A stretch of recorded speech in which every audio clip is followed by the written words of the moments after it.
The world is in the midst of a resources boom.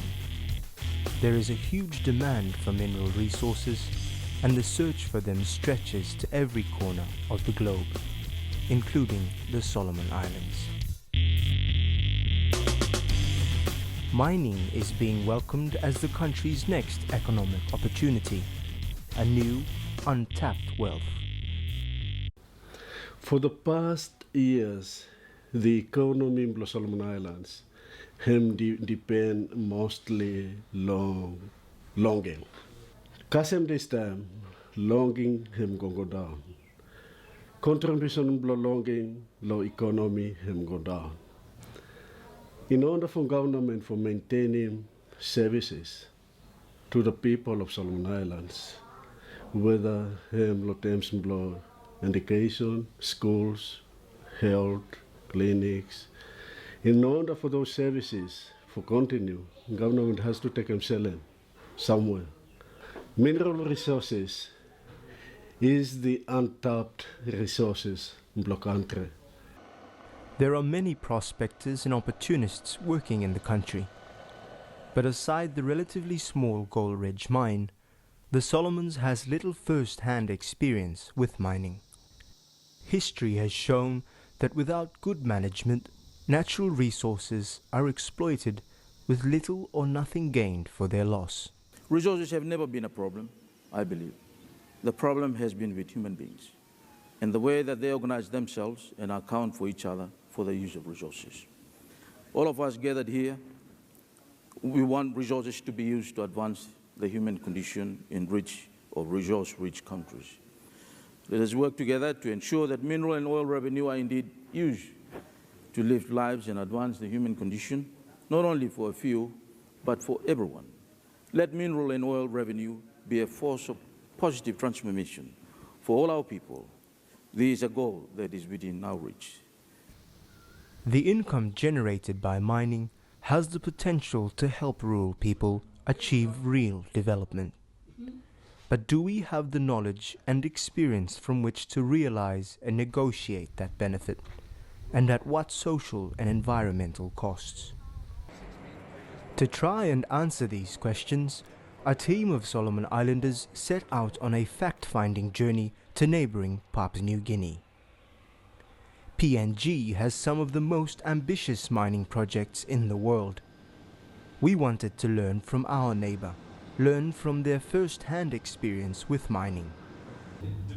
We met with miners and mining companies, landowners and royalty recipients.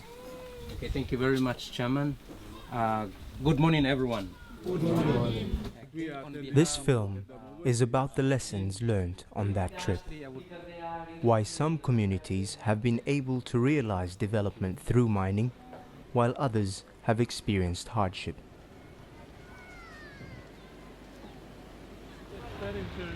To learn more about mining, we traveled the length of PNG, from the West Papuan border to Bougainville.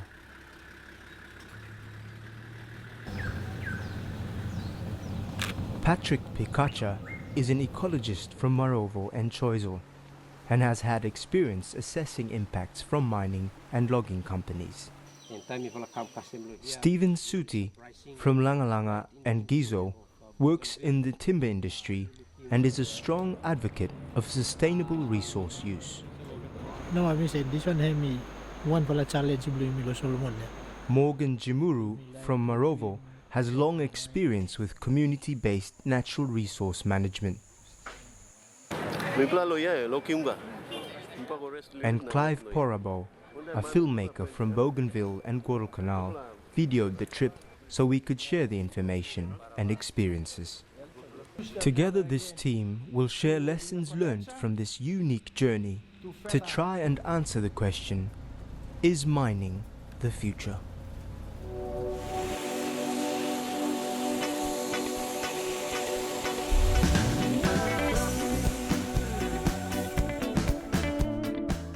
Our quest began in Papua New Guinea's highlands, in the Star Mountains.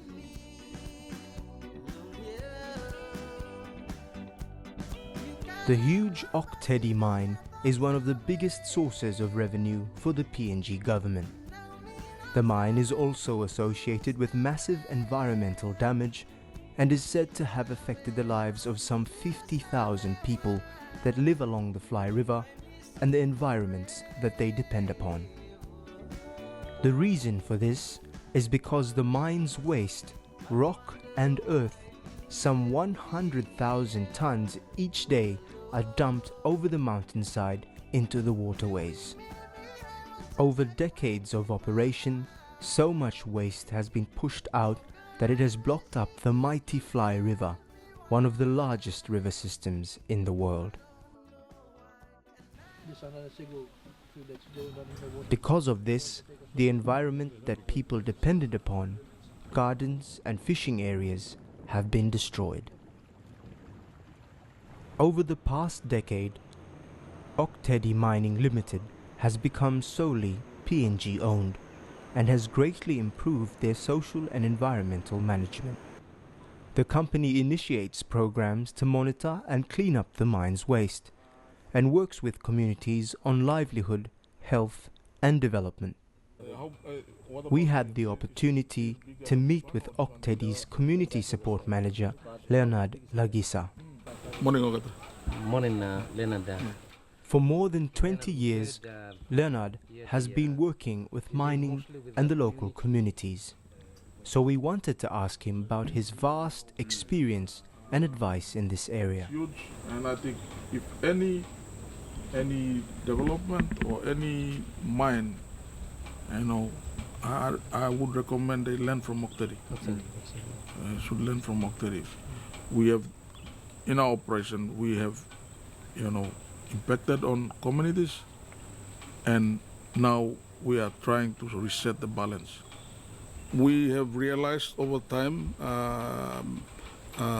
the issue of gender, because all the time women will always take the back seat. They will always be sitting at the back, and they will not be involved because there's this perception always that you don't know anything. You shouldn't say anything. Or in the Melanesian culture, it's always going to be the men, because men think that they're strong, and they should, and men are always jealous. You always want to be in front to talk to anyone that comes into the village. That sort of like culture impedes very strongly in any effort to promote gender. So it took us a while, but we had to get the communities to make commitments, and those commitments were in our agreements that we need to recognize women as important partners in development. In terms of benefit sharing, how do we ensure that whether it is money or whether it is material or projects that actually end up in the village? Because one limitation could be only the higher level within the community gets all the benefit. We realized that when we signed the agreements, we go with what the communities suggest or feel is right, and the compensation payments that we pay them, one of the main compensation payments has about 3 components. One of the components is cash, the other component is development, the other component is investment. Some decisions they have learned, as you will see along the way when you go down, a lot of projects that they have paid for are no longer there. They always say that this is our money. We make decisions for what we want. So they bought all these outboard motors, and most of the outboard motors are no longer there. Yeah. So, but they have learned. The good thing is that they have learned, and now they wanna put put their funds into bigger projects. One of the important projects that they are investing in is supporting their young children for school. So they are also paying for the school fees of their children. If you had to make recommendations to my people in the Solomon Islands, what would be your recommendation for communities that are now engaging with any major development? I would recommend that there is strong participation from the communities from day one. And I would also recommend that the government set up a policy that is in the best interest of the community, the local community, and as well as the government. Local participation is important. They need to be consulted. Their views need to be heard, and their views need to be part of that any agreement before a project eventuate. We come from rural areas, and a lot of our rural areas lack development, lack the services. Those are important. They should be important parts of the plan of this, whatever we are approving. There should also be a strong policy on the involvement of women and children. There must be a policy. Otherwise, women and children will not be heard. And my recommendation is that, we have a strong policy and a strong participation in the decision making of a major development project. Participation by the locals. Because we believe if the communities are informed, they will make informed decisions. And it is important for them because those decisions they make will be part of that project, and real development should take place. Yes, and my recommendation, as I said, is about community involvement. We must not forget that. The governments must not forget that. And the governments, as the government of the people, by the people, with the people, they should ensure that the people get real benefit from whatever project that is happening on their land. Otherwise, what is the development for?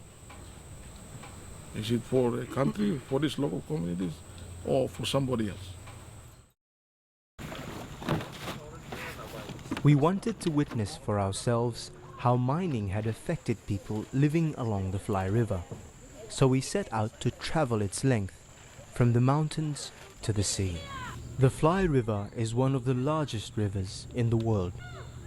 At our starting point in Kyonga, we were 1,000 kilometers from the sea, but were amazed to see large ocean-going ships. Big river, as you look in background, even big ships or tank container. Somewhere in the shops. Up here, so Chinese shops. first time for me looking type river or similar. It's not like in the Solomons. Yet for me, look or river as I go down. By more things for me looking in terms of the biggest rivers. The world, probably this is one of the biggest here, Papua New Guinea. Our journey coincided with very heavy rain and flooding. Years of the mine dumping its waste in the river has caused the river to silt up or fill with sediments and mud, causing it to flood over its banks during times of heavy rain. When I was a kid, we never experienced about we started to experience after we had the mine in our place. Our guide, Aaron, was from the Middle Fly River. He knew the river and the people, and he also had business ties with the mine. So his experience would be valuable in offering us an informed view of both the good and the bad effects mining had on the river communities. From my opinion, I would say Previously, it rains, of course. These are rainforest tropical area. It rains, but because we have fast-flowing rivers, this doesn't frequently happen. But we started experiencing this one after. We believe it's partly maybe the cause of the mine, because the outflow of the river system is quite disturbed, and the flow of water is, it's blocked or disturbed or something. Yeah.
The houses will get stop along the river, or got Talema. Those people all got no garem any place else for go. Looking at the rising of the water, babal got no stop long lo there. When the mine was established, landowners in the mine lease area received royalty for their land. But other people living nearby, particularly downstream, weren't considered in the original agreement. Over the years of the mine's operation and it dumping millions of tons of waste into the river systems, eventually those downstream communities too were severely impacted. The company referred to the people living along the river downstream of the mine as affected communities. They are not landowners in the mine lease area, so until recently they didn't receive royalty payments. But they have been affected by the mine's waste dumped into the river, causing damages to their environment and livelihoods. In 1994, these affected communities took the company to court, seeking compensation for the damages to the gardens and fishing areas. Those communities now receive some payments and development programs initiated by the mining company. After a day's travel from Kionga, we reached the village of Manda. We wanted to meet with and hear from people who were directly affected by the mine. Name Blomi Caspar, name Blo Blomi Alphonse. Okay, name Blo Place Blomi Manda. Okay, me and prayer leader Blo Disla Place, Catholic Church. Me follow Solomon, me follow ready for like a mining company, but me follow experience mining issue. The good side of it is that the companies bring in projects, the benefits or the beneficiaries for the communities.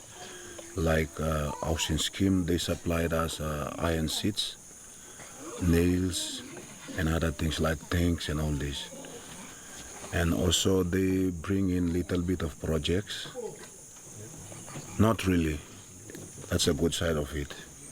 Okay, the bad side of it is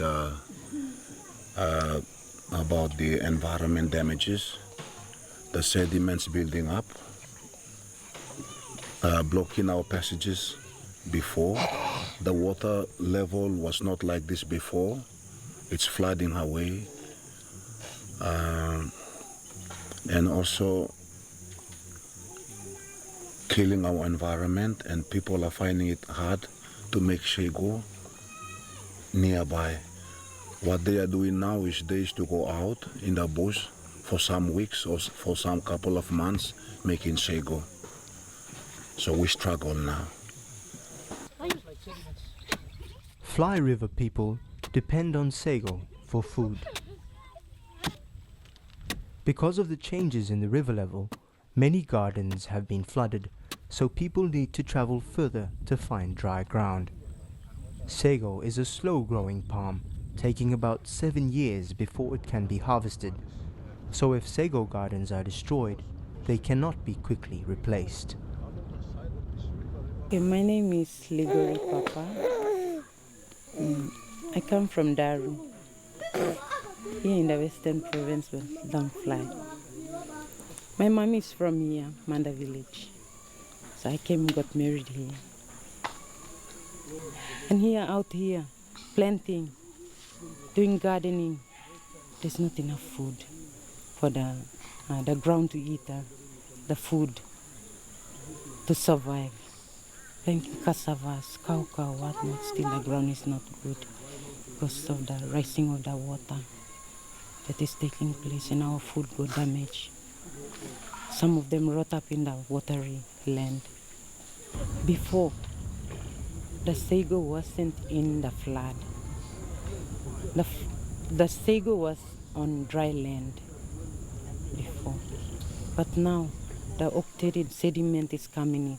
And there is extra flood taking place here in the impacted areas, especially here in Middle Fly. And that water, the flood which is taking place here is the cause of it. The sago should be on dry land, not really watery like now, which is in the changes which took place here.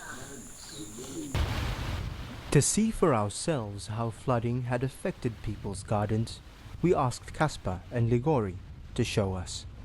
Yeah, the bananas now which are planted here, the ground was very high before.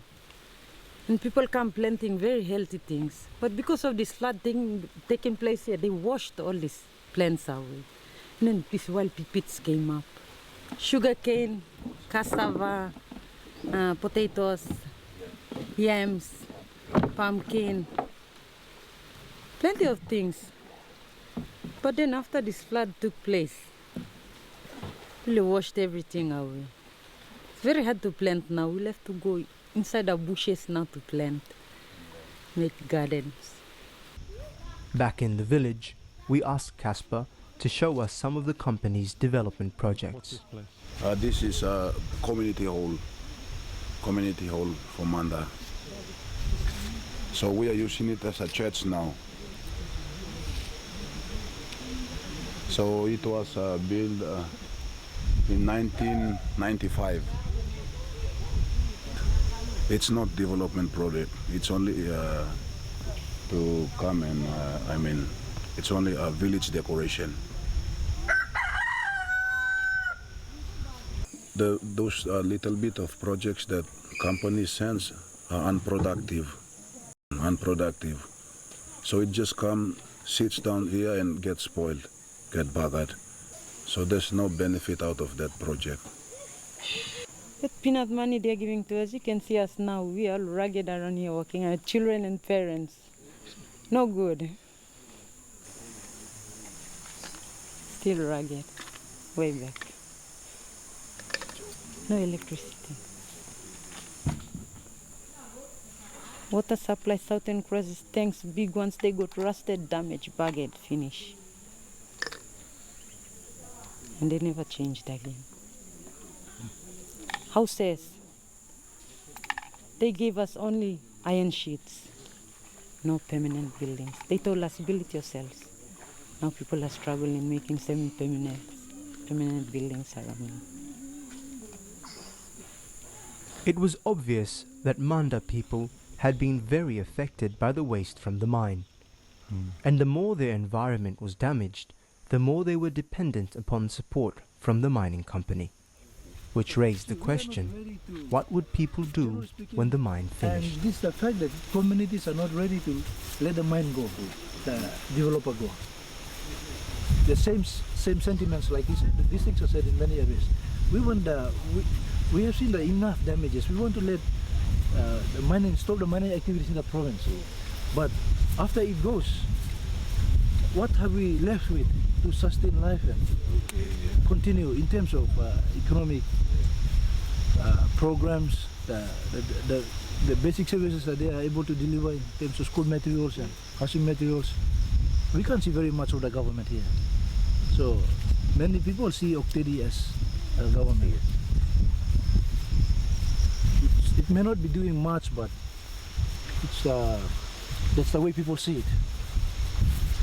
My opinion now is it is very hard to stop this mine because the damages have been done, and if we happen to stop up this mine, stop the mine now, how can we benefit after the mine? Because this company that is working in this area now is gone, and whom are we going to claim for the damages of our? It will leave behind. It will leave behind. So it's we cannot stop the mine now, because that's my opinion. After the mine, like we have no economical projects, like agricultural projects, like our rubbers are not growing.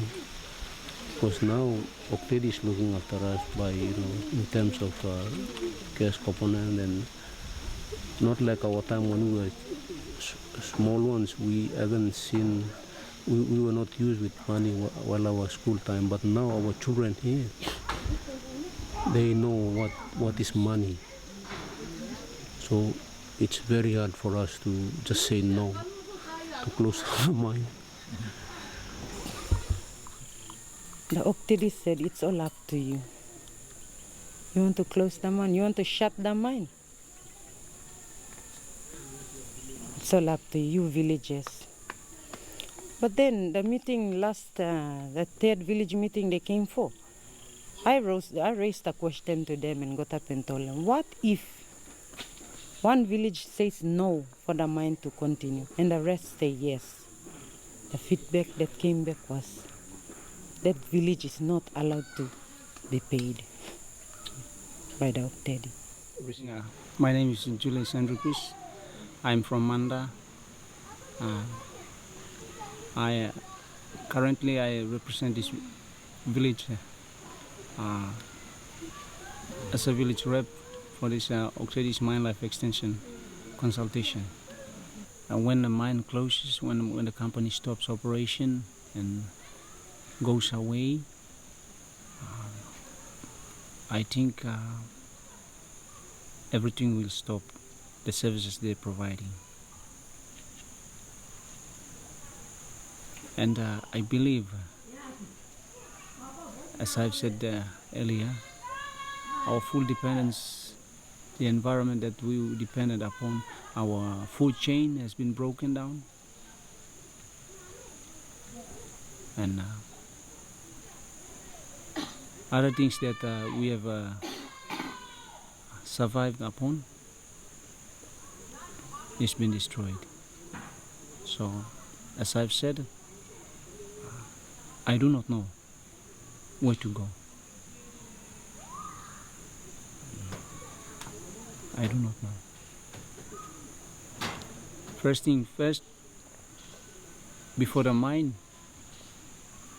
all my environment was good, in good condition, but because it's destroyed now,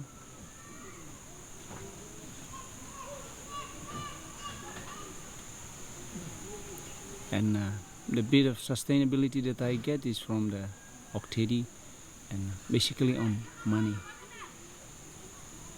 If I have a little bit of money in my pocket and there is no sago in the house, I look for canteen to buy rice.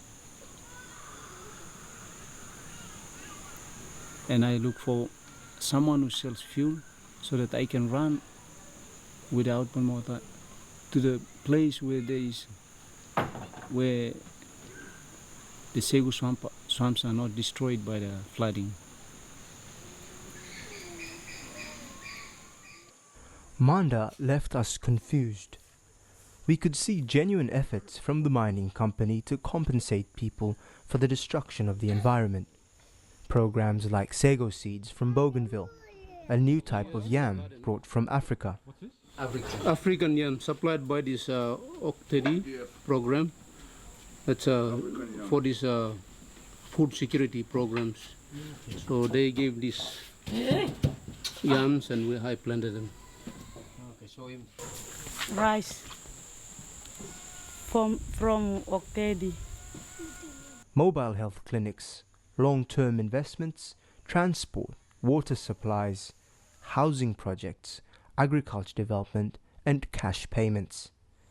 But before the mine, people were independent and had their own sago and gardens.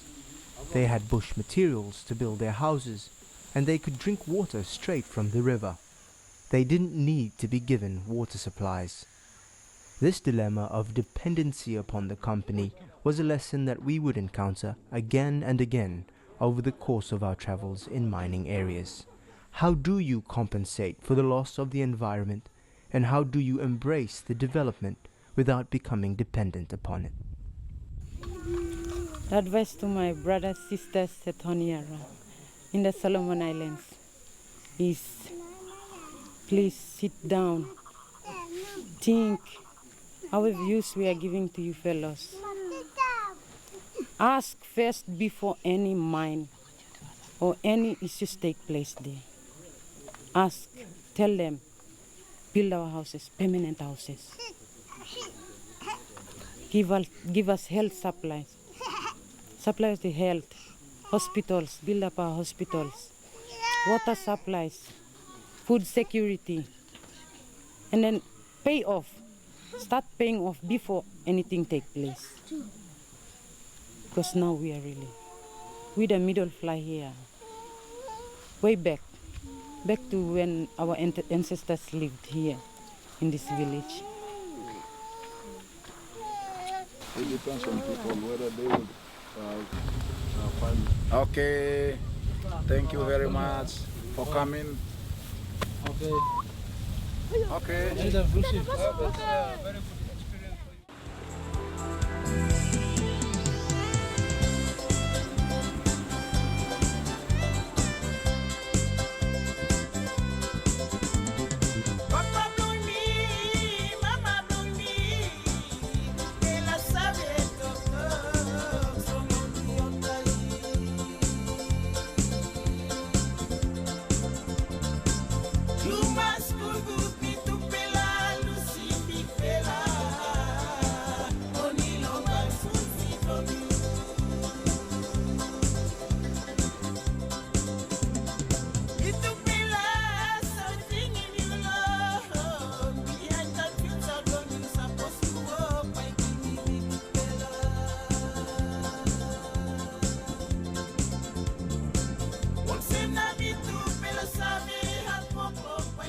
The continuing flooding of the Fly River has caused large areas of forest to die. The mine scientists suggest that the area of dead forest, called dieback, will reach some 3,000 square kilometers. That's an area equal to 10% of the entire landmass of the Solomon Islands.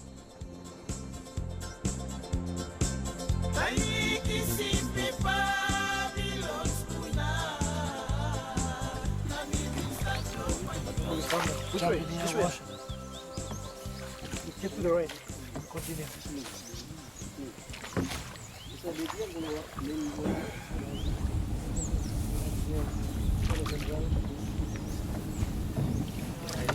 In a narrow passage on the floodplain, we met a man diving for fish.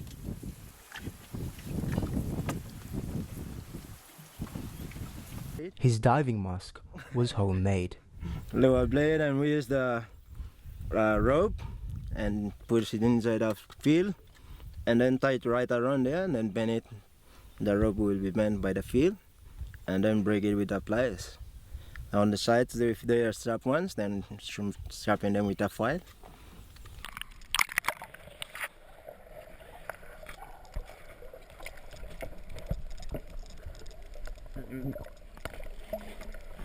The floods have brought in new fish species from Indonesia.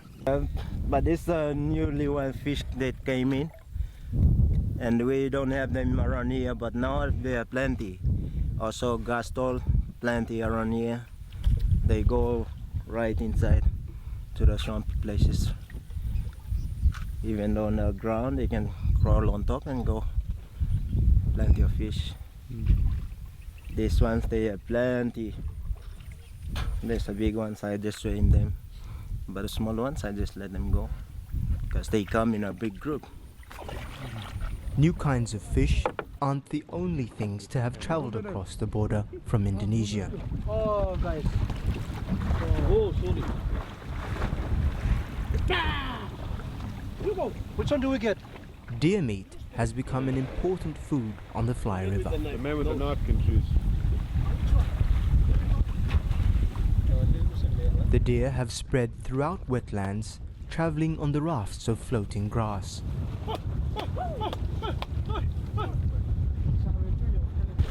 This is I'm a floating island here. I'm no Patlo mainland. I'm float come down, dia pass on top. And time island, I'm go pass the mainland, but I'll hop off. But well, all boys like to come over the deer for. Okay.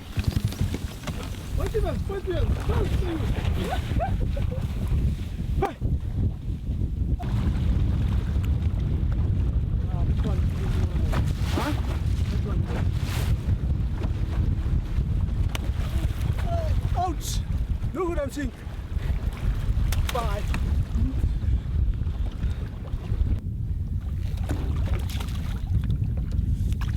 Ouch! They didn't tell us. We were finding that most people, when we asked for their advice, offered a negative report on the mining company. But we were also seeing evidence that the miner was working hard to provide development for affected communities. We wanted to learn more about these development projects. We are looking at a high school set up here for the middle fly within the mining pack area, villages, communities, see what Ok Tedi has done, and in terms of bringing educational services down to people. The other high schools built in the province are all everywhere far away from the communities within the river corridor, so this school was set up here by Ok Tedi through its trust, through its tax credit scheme program for the people of Middle Fly. So why only Ok Tedi, not? The school has modern facilities in terms of the type of materials and all that has been used to construct teachers' homes, and the classroom itself. You find that it's among the very good materials that have been used that you can ever find in. Some of them you can never find them in towns and cities where high schools are built. But here right here at Ayamba, we can have this school built with such a facility. The people are privileged to have a high school built in this with this kind of developments here. Actually, this is what Ok Tedi can prove to the community, mining pack community, that it can do something in terms of providing education services, building facilities that the children can be able to learn, be able to have a chance of going to school. Whereas because the other high schools in the province are very far apart, Kiunga out there, Awaba somewhere in the east, and Daru to the south. And parents here had their children unfortunate to go to school, so the need for school was seen, and Ok Tedi has cooperated with the communities to have the high school here. Very good school, very good compound. It's very good to some other students in Solomon and come and enjoy themselves here at the school. So what does it make you think when you hear about, lack of development, but then you see this? It's a very good development. That's maybe like in our provinces in the Solomon. If they do the same thing like this, it will be very good.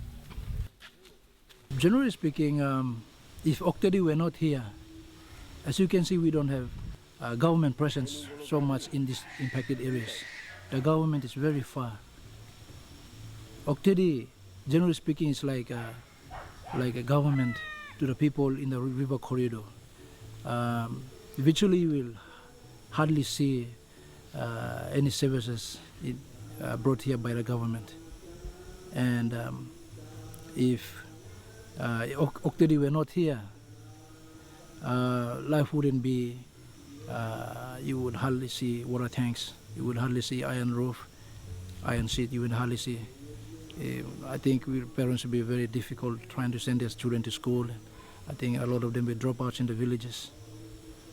Only the most fortunate ones will be able to make it, and those who were able to be airlifted for medical evacuation, that was fortunate, otherwise they could have died because the clinic that we have cannot be able to treat emergencies or critical patients that are in critical situations.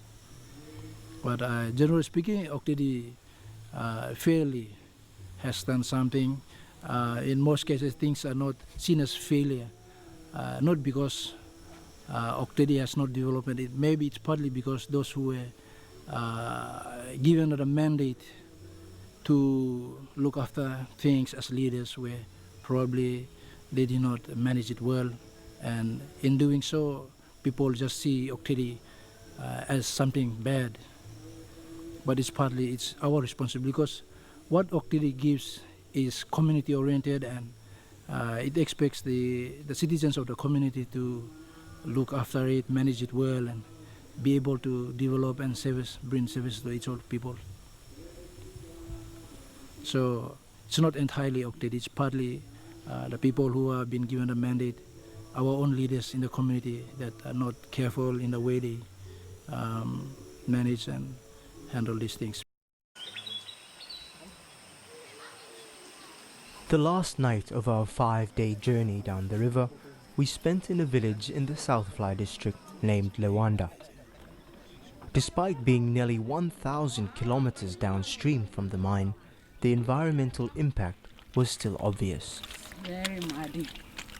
And this place wasn't like this.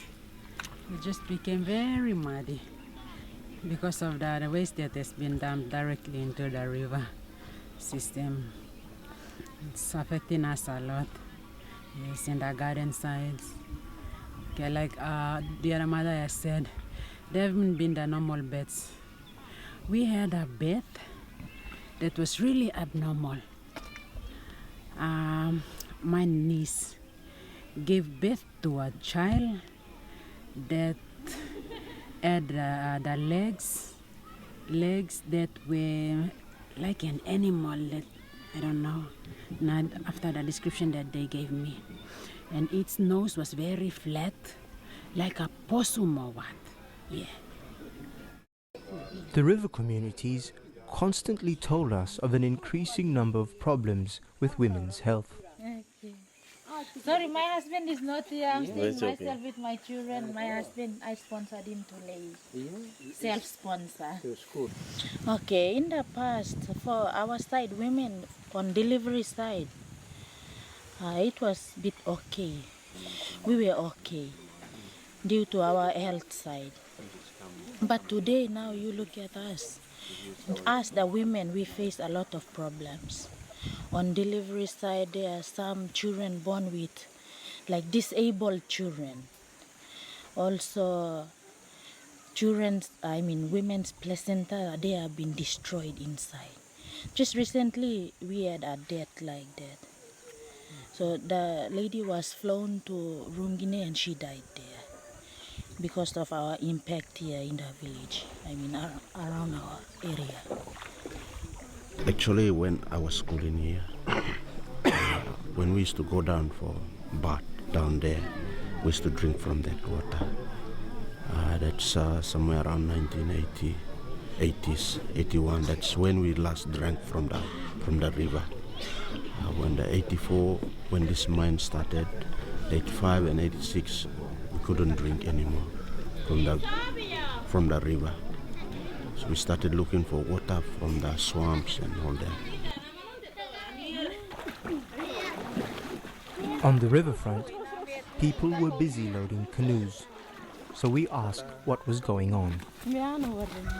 Relocating because sometimes when there is high tide, this place gets flooded. It floods.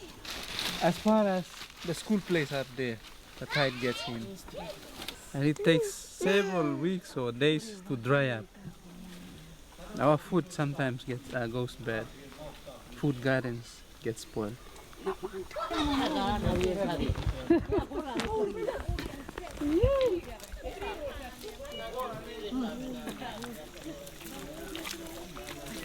am the head teacher here. I'm from this village actually. I was born here and I grew up here. I went to school here and I'm now a head teacher here. The health problems that we face here is there are some sicknesses which are very new to us, like sores that which do not finish quickly. Some sores appear on when the sores appear on our skin, so the body of our little children and adults too. They don't finish quickly because of this water that we are using. We use it for washing our clothes, or we use it for swimming, also washing our bodies. But we don't drink it now. That water was taken in through swimming or the food that we eat from there may have some cause to our sicknesses that we have here. Some effects we are getting, not much, but little by little, and it builds up in our bodies. Now we are experiencing a lot of different sicknesses, new sicknesses, which we did not experience before, which our parents did not experience. It's because of this place is every time flooding. When it usually flood, our food used to die, garden crops. So that's why we made the decision to leave this place, and we separated the village in half, and then we moved out.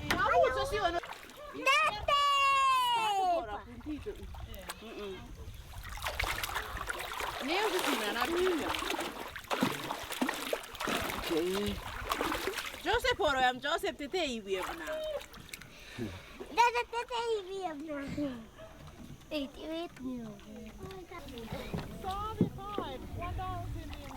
That's another group. We left this place. It's the brother going to that same village, new village.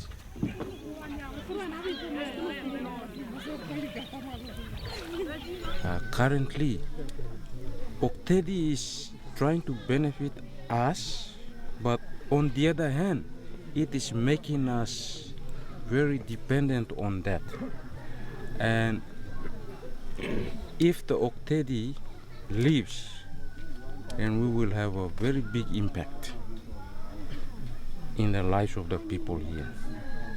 In other words, Ok Tedi is not going to stay here for so long. It's the company that has come and it can go. Once the resources are exhausted, Ok Tedi will go. But it's the government who's going to stay with us. But in this case, it's the Ok Tedi filling the role of the government. And if the Ok Tedi goes, then we'll be left with nothing. So that's going to be the problem.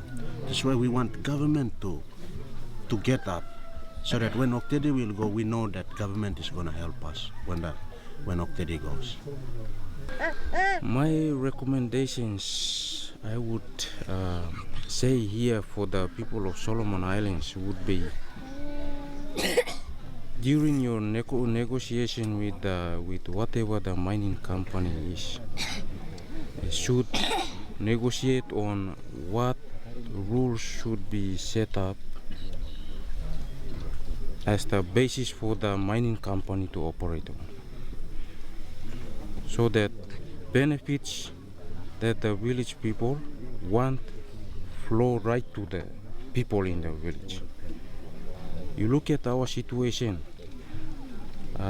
what Ok Tedi says is that we are with you, we would like to help you as much as possible, but the laws that government set for us are obstructing this. So basically I would recommend that for the people of Solomon Islands. Can I come in there? Okay. My other recommendations will be regarding the government, but I don't know how good your government system is at Solomon Islands. That I really do not know. But if you think you trust your government, but there should be some rules as to involve so many of those type of people like governments to help you in negotiating so that your government will make sure that the company is doing the right thing for its people. In our case, that didn't take place because, as I said earlier on, my other recommendation was that the company that is trying to operate there in Solomon Islands must involve all the people who are going to be affected. They must have a say on whatever benefits they are going to bring and how the mining operation is going to take place. They must have a say. They must not just let the company to continue or go ahead on its own. Like for our case, we did not have our say at the early stage. That's why it's very hard for us to come in there because the agreement has been sealed already. So that's why we have little say at the moment. My advice is that it must involve all the people in negotiating.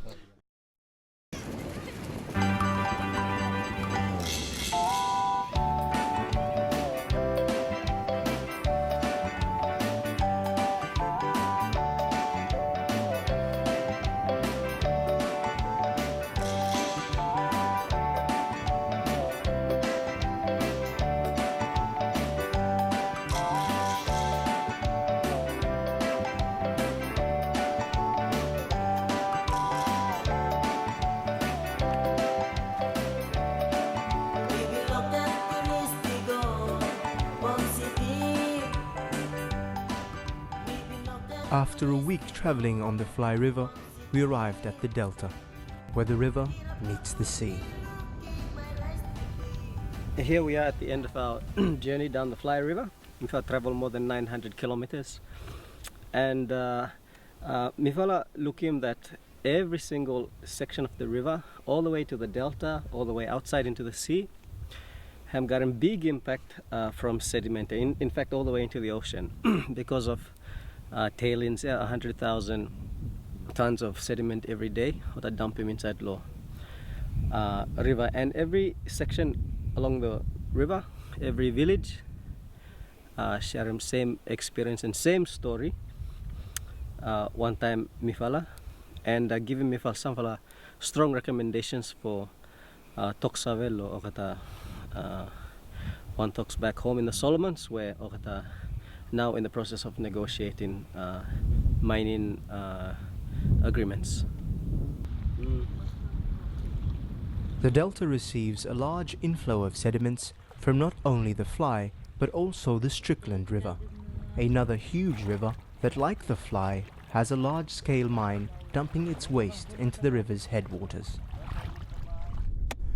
We'd been given the name of a church leader who had been involved in negotiating for the villagers, so we set out to meet her and learn what advice she had. I am a pastor posted here. My name is Reverend Anna Bisai. But let me go back to the agreement. When the agreement was made, one of the disappointment or one of the things that we saw that was not done right, and I want to help you people to see that when you make your agreement, the people must be educated first before any signing is done. They must know what is wrong, what is right, what effects will affect the people and the environment, and the good things that will help the future generation. You know, we cannot just take it up because we are going to have a lot of money. No, you have to see the life of people is not in the value of money. The life of people is different, and you cannot, money cannot value the lives of people, and it is very important. This was the mistake that was done with the government. You see, our politicians came in and he made decisions without educating the people. The signing was done,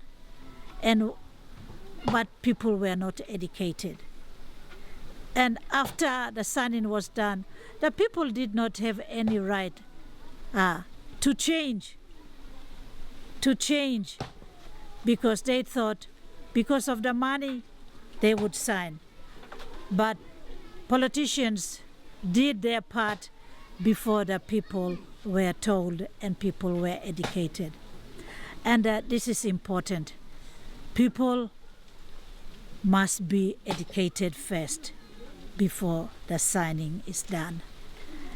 And one other thing that I saw since the operation of Ok Tedi and the environmental issues that we're having, churches were left out. We need all the stakeholders. We need all the NGOs to come together. And NGOs will help the people because they will know how to explain, how to bring the situation, the information right down to their level. But with a politician, he will think of money. He will think of his position as a politician, but not the people. And this is exactly what happened to us. Politicians played their game first, and they played it right according to what they feel was good for them. But for the ordinary people, it became a problem. And this is the problem we are battling with.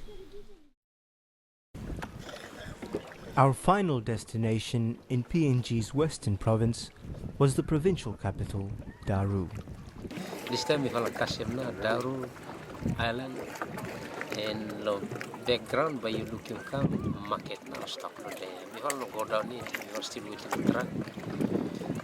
By you looking backside to some railboat, and by you have looking to some outfigure where I believe have come from or surrounding place here Daru, but mostly we are looking come Staga come from this river, Fly River, and all that stuff. Very interesting thing is that we got a drum, people who got to come inside, we got to buy market. If market we got to no finish, we got to sleep. On board, we got to have a cook too here, take him some half drum, pot blow get to take him come, little bit firewood, water blow get to.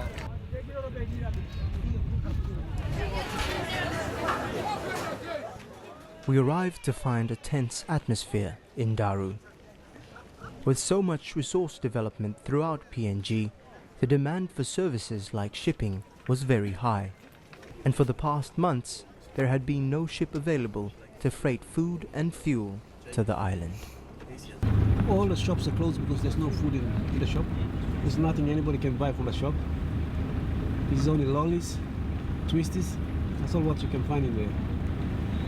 Rice? Rice, flour, whatever you name, tin fish, sugar, it's all gone. There's really nothing you can find in the shop. That's what happened to these guys over here.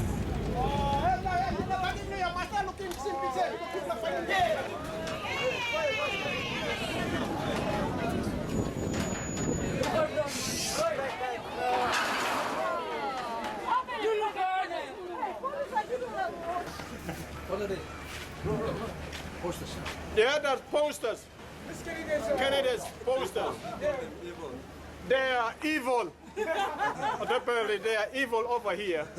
But we are now, our food systems are down because they are shellfish. We can call shellfish. So we are looking for the food now at the moment.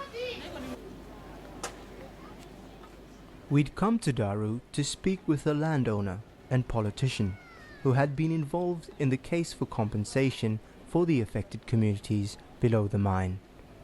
Okay, my name is Robin Morgan. I am from Kawok village, a village that is about 5 kilometers from Ok Tedi Junction. The Debaris Junction they call it, and my village is just further up from there. As I was born in Kawok and raised in Kawok, so before the mine, that place was so beautiful, which means you have everything and everything you want, because we don't, as Melanesian people, we don't live on money. We live on environment, what is surrounding us, that's what we live on. And so we depended on sago, we depended on the fish, the animals that walk around the river system. So that's life. But today, it's different, it's no more there. Everything is so destroyed. You cannot equalize it, it's all gone. and all the indigenous trees that grew before the trees, they're all gone and we can't replace it. It's become secondary. Anyway, that was what happened. We asked Robin to tell us about the conditions when the original mining agreement was made. All the land in the actual mining site is all customary. So the government and the developer decided to lease that area to the indigenous people who live there. In our case, he never thought about trying to also look after the people down the river system. That's when we got into complications, because they never thought about people living along. If you make a decision in the mountain, and if they want to mine and the river system is going down this way, you also have to plan for those people living along the river system, because they also need to benefit one way or the other. You know, it's like somebody going up there and you throw something very bad and smelly. It will not up the river, it's going to come the river. So you also consider people living along the river system as well. Lastly, we asked Robin if he felt the compensation equaled the environmental damage. No, that's not what people want. People want tangible developmental benefits. That's what they want. They want all their houses along the river system to be built properly, because we live on sago palms to get the leaves to build houses, and when the sago palms are destroyed along the river system, where are you going to get the sago palms to build the houses? Those are direct destruction to the sago palms along the river system. So people lost their sago, okay, and the money they get is not enough to buy iron sheets. So they want to have the company to give them much higher benefits so that they can use that money to buy, iron sheet, posts, cement to build a proper house. Okay. While it might be said that the western province of PNG is enjoying a mining and petroleum-led boom, walking about Daru, it was difficult to see that the delta and river communities were benefiting from those riches. Life is difficult. We face a lot of problems. Life in the village is also difficult. We survive out of selling things. That is why when we come to the town, we face problems. We have no residence, we just reside at the waterfront.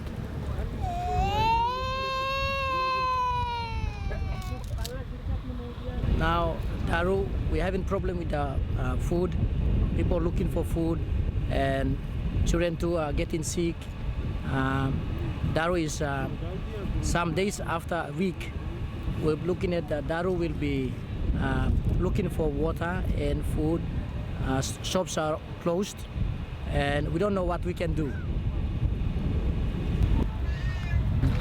How me looking is a place here. Me also me feel sorry now. How me looking what happened, what the people here, what we stay inside, fly river, then what come down, and what still here. I'm very sorry for something that, as you me looking no more, that you me should aware of him. No future generation, you me should aware of what happened, what the people here.